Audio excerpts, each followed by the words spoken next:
ভিডিওটি শুধুমাত্র বিনোদনের জন্য তৈরি করা হয়েছে। এখানে সমস্ত চরিত্রগুলি পুরোপুরি কাল্পনিক ও কাকতালীয়। বাস্তবের সঙ্গে এর কোনো মিল নেই।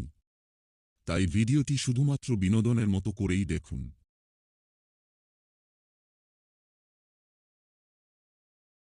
একসময় এক গ্রামে বাস করত রামু নামের একজন গরিব চাষি। তার ছিল খুব অল্প জমি, আর সেই জমির ওপর নির্ভর করেই চলত তার পরিবার।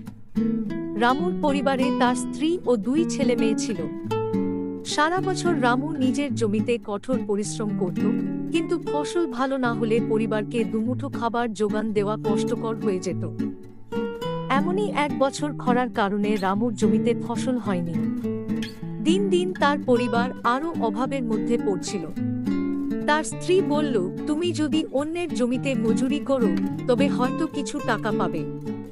রামু অনেক ভাবনার পর রাজি হল এবং গ্রামের জমিদারের জমিতে কাজ করতে গেল। সেখানে কাজ করতে করতে রামু বুঝল যে কেবল অন্যের জমিতে কাজ করলে তার জীবন বদলাবে না। সে ঠিক করল কিছুটা টাকা জমানোর পর নিজের জমিতেই কিছু নতুন পদ্ধতিতে চাষ করবে। 2 বছর ধরে কষ্ট করে রামু কিছু টাকা জমায়।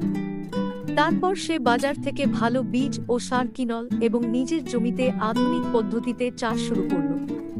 এই নতুন পদ্ধতিতে প্রথমবারেই সে প্রচুর ফসল পেল।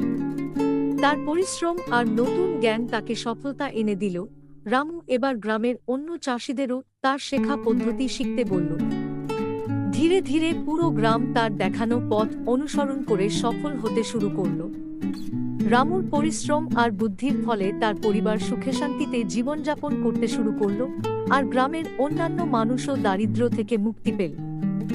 এই গল্পের শিক্ষাই হল, কঠোর পরিশ্রম আর সঠিক পরিকল্পনা জীবনে সাফল্য এনে দিতে পারে, যদিও শুরুতে পথটা কঠিন হয়।